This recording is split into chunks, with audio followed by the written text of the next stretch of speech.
द्वारा world class steel frigate Dunagiri की launching हो रही है। इस अवसर पर आप सभी के बीच उपस्थित होकर सचमुच मुझे बेहद खुशी है। मुझे जानकारी दी गई है कि दूनागिरी गिरी क्लास की 4th शिप का यह पुनरावतार है। रिकॉर्नेशन की हमारे देश में बहुत ही पुरानी परंपरा रही है। नए रिकॉर्नेशन का सामान्य अर्थ होता है कि वह नई परिस्थितियों के बिल्कुल अनुरूप हो, यानी अप टू डेट हो। त्रेता युग की मर्यादा के अनुरूप, चाहे श्री राम या द्वापर की विसंगतियों के अनुरूप श्री कृष्ण मूल रूप में सभी हरि अथवा विष्णु का रूप होने के बावजूद विभिन्न युग और परिस्थितियों के अनुरूप भिन्न अवतार लेते हैं।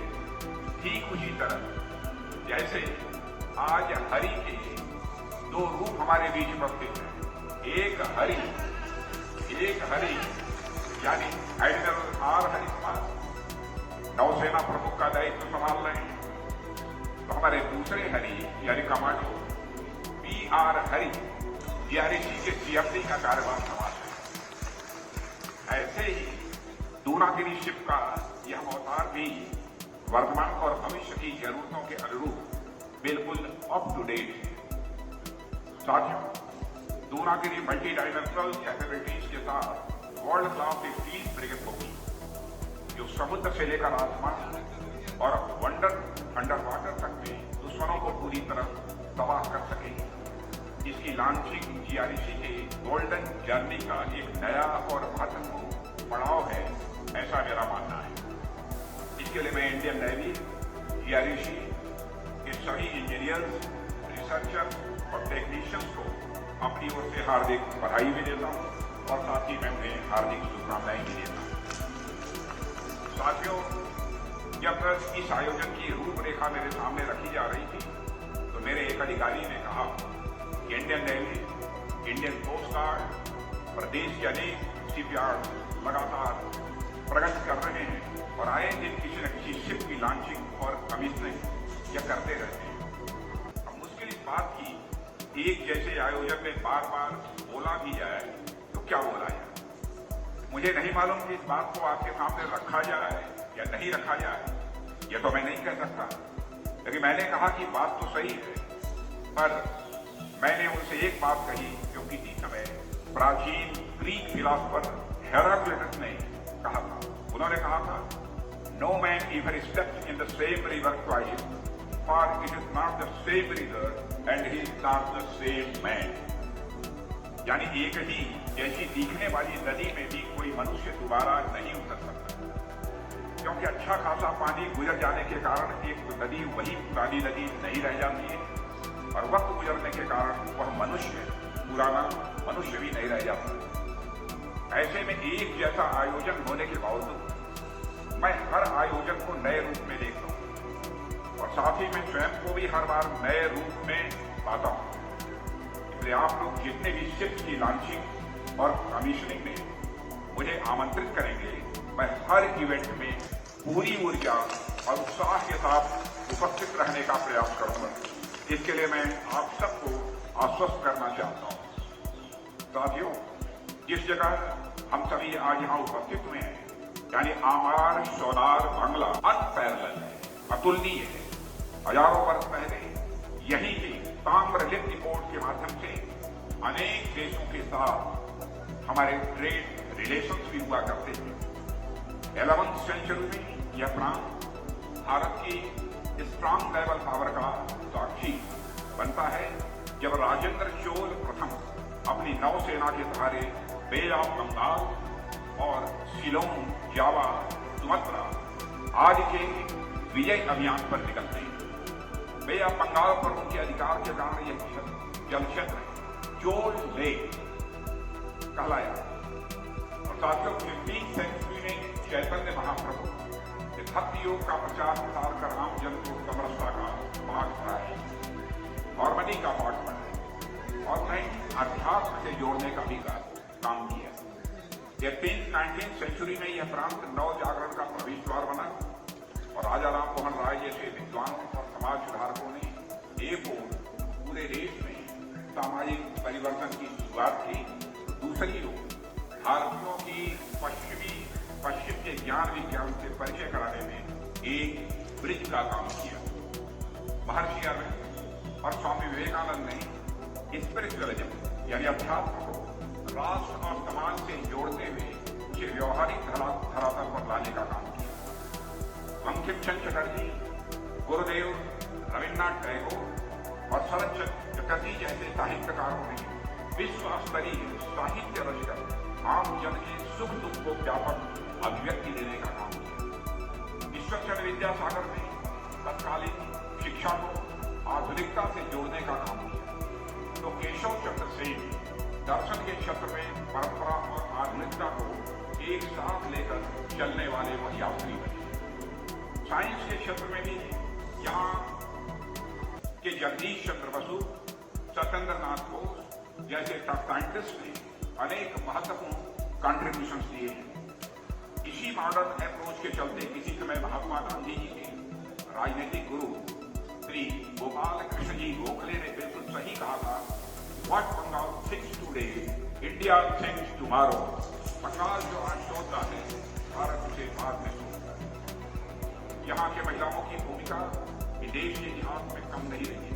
मैं याद दिलाना चाहता हूँ आप सबको बेगम रुकैया जो कि एक प्रोमिनेंट फेमिनिस्ट थिंकर मानी जाती है, वेस्ट बंगाल की राइटर, एजुकेटर और पॉलिटिकल एक्टिविस्ट थी। इस धरती की बेटी थी। आपके स्वतंत्रता संग्राम में अपनी भूमिका निभाने वाली बीना दास का भी नाम आप लोगों ने सुना होगा। वह बीना दास अपने समय की बहुत ही रिनाउंड, मानी जानी, प्रसिद्ध और क्रांतिकारी। इसी तरह इस भूमि से जुड़े अनेक महिलाएं जिन्होंने न केवल बंगाल बल्कि पूरे देश में अपना नाम रोशन किया है। आज जब हमारा देश अपनी आजादी के 75वें वर्ष में आजादी का अमृत महोत्सव मना रहा है, तो मातृभूमि के लिए अपना सर्वस्व बलिदान कर देने वाले बंगाल के वीर सपूतों को भला मैं कैसे भूल सकता हूँ। जयप्रकाश मुखर्जी अथवा बाघा जमीन जैसे क्रांतिकारी ने आम जन को अपने साथ जोड़ते हुए उनके अंदर गुलामी से लड़ने की वह ताकत दी। खुदीराम बोस जैसे वीर सेनानी जिन्होंने महज 19 वर्ष की उम्र में देश की आजादी के लिए फांसी का फंदा हंसते हंसते चूम लिया था। और नेताजी सुभाष चंद्र बोस को कौन नहीं जानता है। अपने अद्भुत नेतृत्व के बल पर वे न केवल अपने देश से बल्कि जर्मनी और जापान जैसे देशों के भी भारत की स्वतंत्रता के लिए समर्थन जुटाने में वह पूरी तरह से कामयाब है। बताया जाता है कि जर्मनी से सुमात्रा तक की अपनी यात्रा में लगभग 90 डेज उन्होंने जर्मन और जापानी सबमरीन में गुजारे थे। आज नेताजी हमारे बीच होते स्वदेशी यानी इंडिजिनस शिप्स और सबमरीन लेकर निश्चित रूप से वह गौरवान्वित होते और नेताजी सुभाष चंद्र बोस को अत्यधिक प्रसन्नता होती। मानवता और सांस्कृतिक राष्ट्रवाद से प्रबल समर्थक डॉक्टर श्यामा प्रसाद मुखर्जी की भी जन्मभूमि यही रही है। उनसे लेकर सत्यजीत रे, पूर्व राष्ट्रपति भारत रत्न श्री प्रणब मुखर्जी, नोबेल पुरस्कार विजेता फेमस इकोनॉमिस्ट श्री अमर्त्य सेन और अभिजीत बनर्जी तक की परंपरा हम देखें। शायद ही कोई ऐसा क्षेत्र होगा जिसमें बंगाल की धरती ने अपना योगदान न दिया। कला, साहित्य, संगीत, धर्म, दर्शन, खेल, विज्ञान, अध्यात्म और जीआरईसी जैसे एस्टेब्लिशमेंट के माध्यम से रक्षा क्षेत्र में इस प्रांत ने बहुत ही अपनी अहम भूमिका निभाई है। साथियों, आज दूनागिरी की लॉन्चिंग इंडियन नेवी के विजन और जीआरईसी के कर्मियों की परिश्रम और लगन का ही परिणाम है। यह हमारे नेवी की विजनरी अप्रोच ही थी, जिसके चलते इसने 60 में in house ship design organisation का सेटअप कर दिया था और गिरी क्लास 1970 के दशक में बायर्स नेवी में विल्डर्स नेवी की जर्नी का इंपॉर्टेंट माइलस्टोन था। तब से लेकर आज हमारी नेवी आत्मनिर्भरता की राह पर तेजी से प्रगति करती जा रही है। साथियों, आज दुनिया बड़ी तेजी से बदल रही है। देशों के बीच आर्थिक, राजनीतिक और व्यापारिक संबंध ये लगातार बदल रहे हैं। कुछ समय पहले ही कोविड की फिर मिडिल ईस्ट, अफगानिस्तान और यूक्रेन की स्थिति से भी हम सब अच्छी तरह वाकिफ हैं। जाहिर है इसका प्रभाव डायरेक्ट या इनडायरेक्ट रूप से दुनिया के सभी देशों पर पड़ता है। ऐसे में स्टेबिलिटी, इकोनॉमिक प्रोग्रेस, दुनिया के विकास के लिए rule based freedom of navigation और सी लेन्स की सिक्योरिटी इत्यादि पहले से कहीं अधिक महत्वपूर्ण हो गई है। साथियों, इंडियन ओशन रीजन और इंडो पैसिफिक में सुरक्षा चुनौतियां लगातार बढ़ती जा रही हैं। इस रीजन में piracy, armed robbery, drug smuggling, human trafficking, illegal, unreported and unregulated fishing और न किसी प्रकार के नेचुरल डिजास्टर की घटना आए दिन हमें यह देखने को मिलती रहती है। ऐसे में हमारे प्रधानमंत्री ने विजन स्टार्टअप यानी security and growth for all in the region के अनुसार इंडिया के नेशनल मैरीटाइम इंटरेस्ट को प्रोटेक्ट, प्रिजर्व और प्रमोट करने के साथ साथ पूरे रीजन में सिक्योरिटी चैलेंजेस को तय करना इंडियन नेवी के मैंडेट में स्वाभाविक रूप से यह शामिल हो जाता है। साथियों, इस प्रकार की कैपेबल वारशिप लॉन्चिंग हमारी नेवी की यह बढ़ती हुई इंडिजिनस डिजाइन स्ट्रेंथ और इंडियन शिपयार्ड्स, एंसिलरी इंडस्ट्री और एमएसएमई की हाई टेक्निकल कैपेबिलिटी यानी भारत की आत्मनिर्भरता को यह दर्शाता है। हमारे प्रधानमंत्री जी ने जिस आत्मनिर्भर भारत की राह हम सबको दिखाई है वह कोई आइसोलेटेड पॉलिसी नहीं है। यह भारत में हो रहे विशाल ट्रांसफॉर्मेटिव चेंज का ही यह एक हिस्सा है। इसका उद्देश्य सभी के लिए सोशियो इकोनॉमिक डेवलपमेंट सुनिश्चित करते हुए एक नए भारत का निर्माण करना है। साथियों, हमारी नेवी को इंडियन ओशन रीजन में किसी भी मिशन के हमेशा तैयार और रिस्पॉन्स रेडी रहना होगा और डोमेस्टिक और इंटरनेशनल किसी भी कंटिजेंसी के दौरान फर्स्ट रेस्पॉन्डर बनने का के लिए प्रयासरत रहना होगा। हमें रीजन में हमारे फ्रेंड्स और पार्टनर्स जरूरत के समय उन्हें सपोर्ट करने के लिए भी हमें सदैव तैयार रहना होगा। साथियों, अभी हाल में ही स्पेन में ऑटोनमस अंडर वाटर ड्रोन द्वारा ड्रग स्मगलिंग होती हुई पाई गई। अनलॉफुल एक्टिविटीज के ऐसे नए नए माध्यम सामने आ रहे हैं जो पहले कभी नहीं देखे गए। ऐसे में हमारी नेवी, इंडियन कोस्ट गार्ड और सर्विलेंस एजेंसी को और अधिक चौकस रहना होगा। इसके लिए हमें अपने इंफ्रास्ट्रक्चर और एसेट में बढ़ोतरी करनी होगी ताकि हम इन चुनौतियों से निपटने में अहेड ऑफ द कर्व रहें। साथियों, नई कंडीशंस के अनुसार अपनी ट्रेनिंग को भी रीओरिएंट करना यह आज की बहुत ही महत्वपूर्ण जरूरत है। इसी तरह डार्क एंड ग्रे शिपिंग की चुनौतियों भी हमारे सामने विद्यमान है। अनेक ऐसी मिलिट्री वेजल्स हैं जो आसपास की सीज में मंडराती है और उनका इरादा यह साफ नहीं होता है, या अनेक सिविल वेजल्स भी ऐसे होते हैं जो इलीगल एक्टिविटीज में लिप्त होते हैं। ऐसे में रिमोट सेंसिंग टेक्नोलॉजी और सैटेलाइट डाटा और इमेजरी से संबद्ध मैरीटाइम ट्रैकिंग एप्लीकेशन के माध्यम से अनइक्वल एक्टिविटी और थ्रेट्स को रोकने के प्रयासों में बढ़ोतरी यह हमारे लिए और अधिक आवश्यक हो जाती है।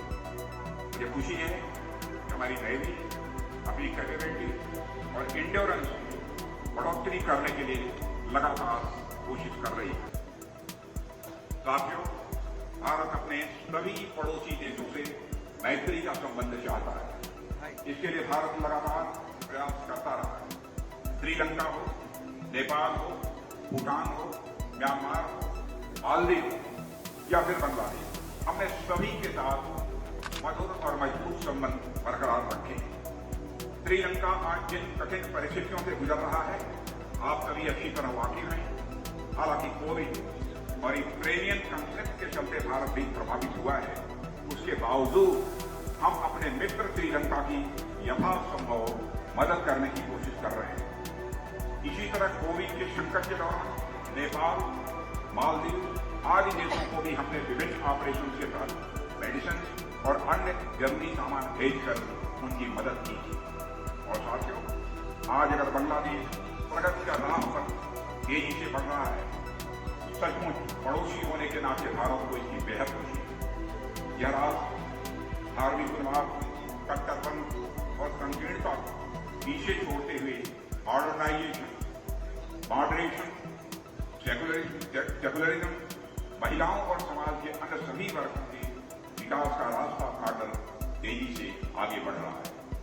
बांग्लादेश ने जो सोशियो इकोनॉमिक डेवलपमेंट किया है, वह दुनिया के अनेक देशों के लिए एक आदर्श प्रस्तुत करता है। साथियों, हमारा एक पड़ोसी मुल्क जो धर्मांधता, कट्टरपंथ और संकीर्णता से पूरी तरह जूझ रहा है, वह खुद भी गरीबी, बेरोजगारी और आतंक से परेशान है और यदाकदा भारत को भी परेशान करता रहता है। उसे बांग्लादेश से बहुत कुछ सीखने और आत्मविश्लेषण करने की जरूरत है। बांग्लादेश ने जिस तरह का डेवलपमेंट वह कर रहा है और क्षेत्र में अपनी पहचान बनाई है, उससे यह स्पष्ट है कि यह राष्ट्र आने वाले समय में सफलता की नई ऊंचाई को छूने में कामयाब होगा। हेल्थ, एजुकेशन, इकोनॉमी, कनेक्टिविटी और सिक्योरिटी संबंधी जरूरतों के समय भारत हमेशा बांग्लादेश के साथ खड़ा रहा है और आगे भी पूरी तत्परता के साथ भारत खड़ा रहेगा। भारत अगर अपनी ताकत बढ़ा रहा है तो वह केवल अपने लिए नहीं, अपने मित्रों के लिए भी बढ़ा रहा है। यह सिर्फ इसी दिशा में हमारे लिए एक बहुत बड़ा एसेट साबित होगा, ऐसा मेरा विश्वास है। साथियों, दूनागिरी नाम अपने आप में अनेक विशेषताएं समेटे हुए है। मैं जानता हूं कि यह द्रोणगिरी शब्द का ही एक स्थानीय रूप है, जिसका संबंध रामायण से बहुत ही गहराई के साथ जुड़ा हुआ है। राम रावण युद्ध के दौरान जब लक्ष्मण पर प्रहार हुआ था और वह मूर्छित हो गए थे, तो उनके लिए संजीवनी बूटी की जरूरत पड़ी थी और वह बूटी हिमालय के जिस पर्वत पर उपलब्ध थी उसका नाम था द्रोणगिरी और यह कार्य हनुमान जी को सौंपा गया। वे पहाड़ पर पहुंचते हैं, बूटी खोजने का प्रयास करते हैं, पर जब बूटी पहचान में नहीं आती तो पूरा पहाड़ ही अपने कंधों पर लेकर वह उड़ जाते हैं। तमाम कठिनाइयों के बावजूद वह अंततः लक्ष्मण की चेतना यानी उनके होश को वापस करने में सहायक और अपना कार्य पूरा करते हैं। साथियों, इस प्रसंग को बीच में लाने का कारण बस इतना था कि यह द्रोणगिरी यानी दूनागिरी स्वयं किसी भी परिस्थिति में अपने काम को अंजाम देने की यह मिसाल है। इसलिए मैंने इस बात की यहां पर चर्चा की। मुझे पूरा विश्वास है जो शिप हम अपने सामने देख रहे हैं और जो लोग इस पर अपनी सेवाएं देंगे, वे निश्चित ही किसी भी परिस्थिति में अपने टास्क को पूरा करने में सफल होंगे और दूनागिरी के गौरव को, की प्राइड को बनाए रखेंगे। साथियों, आज यह शिप का पहली बार जब अवतरण हुआ, यह खुशी की बात है।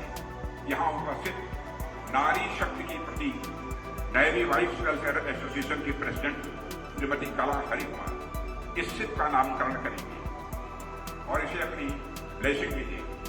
साथियों, दूनागिरी की लॉन्चिंग संभव न होगी अदर GRC और इससे जुड़ी अदर एंटिटीज का वर्कफोर्स कोविड जैसी तमाम समस्याओं को दरकिनार करते हुए दिन रात काम में न लगा होता।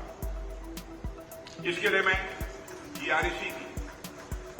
GRC की पूरी टीम की मैं सराहना करता हूं, जिन्होंने शिप की परिकल्पना को अपने घोर परिश्रम से दिन रात लगकर पूरा किया है, उसे साकार किया है। साथियों, आपकी सफलता देश के अंदर यह भरोसा पैदा करती है कि आपको आगे और भी अधिक बहुत कुछ करना होगा। मुझे पूरा विश्वास है कि आप सभी इसी तरह से अपने उत्साह, उमंग और परिश्रम से नौसेना और राष्ट्र को बेहतरीन, बेमिसाल और बलशाली युद्ध को समर्पित करते रहेंगे। इस अवसर पर अधिक कुछ न कहते हुए मैं एक बार पुनः आप सभी को अपनी तरफ से हार्दिक बधाई देता हूं और मैं सरकार की ओर से हर प्रकार के सहयोग का आश्वासन देते हुए आपके भविष्य के प्रयासों की सफलता के लिए भी अपनी शुभकामनाएं देता हूं।